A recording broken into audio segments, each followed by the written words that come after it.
J'ai fait le tour du monde depuis 30 ans et le livre raconte ça.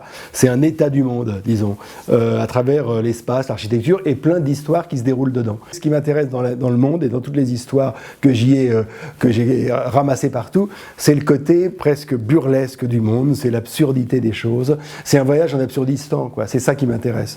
Et donc ce livre, il raconte à chaque fois des petites histoires qui parfois touchent à la grande histoire, parce que c'est traversé beaucoup par des conflits, par la guerre, par les gangs, par la violence. Et à la fin, donc, j'en tire à chaque fois une espèce de règle qu'on peut appliquer uniformément dans le monde entier.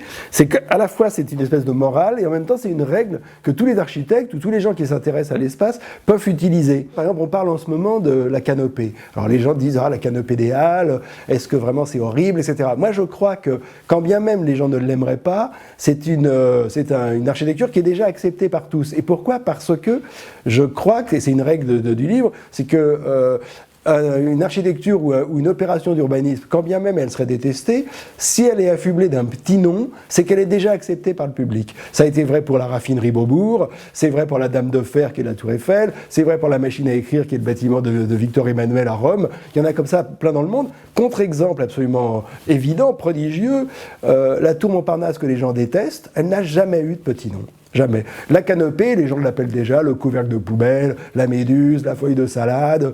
Tout ça fait que les gens se le sont appropriés, il y a un côté petit nom, c'est fait, quoi. C'est inscrit dans le paysage.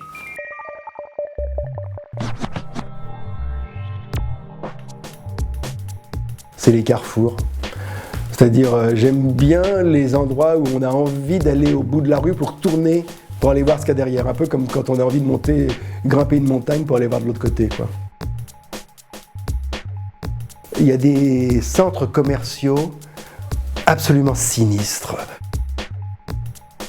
J'ai toujours eu des motos, des deux roues, j'adore ça. Je pense que ce qu'il faut préserver, c'est le chaos. Il faut préserver justement le fait que les bâtiments soient tous d'âge différents, il faut qu'ils se démodent comme les vêtements et les voitures.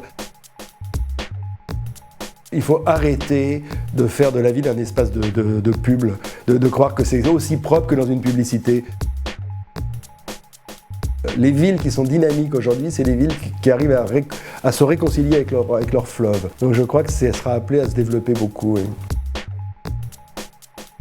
Avec un peu de chance, la ville, ce sera la banlieue aussi. C'est-à-dire qu'on en aura terminé avec cette cassure entre le centre et les banlieues.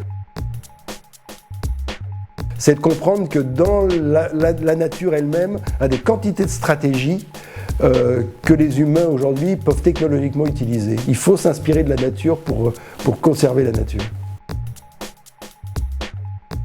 Je sais pas, je dirais que peut-être dans un certain sens, Nobody Knows, le film japonais qui raconte comment des enfants sont abandonnés et laissés seuls dans leur maison, et dans un appartement et comment ils s'en sortent.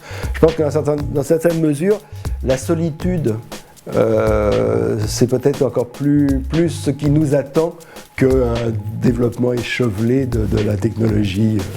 Je crois beaucoup à ça, ouais. Pour moi, ce serait l'eau, le chaos, le risque.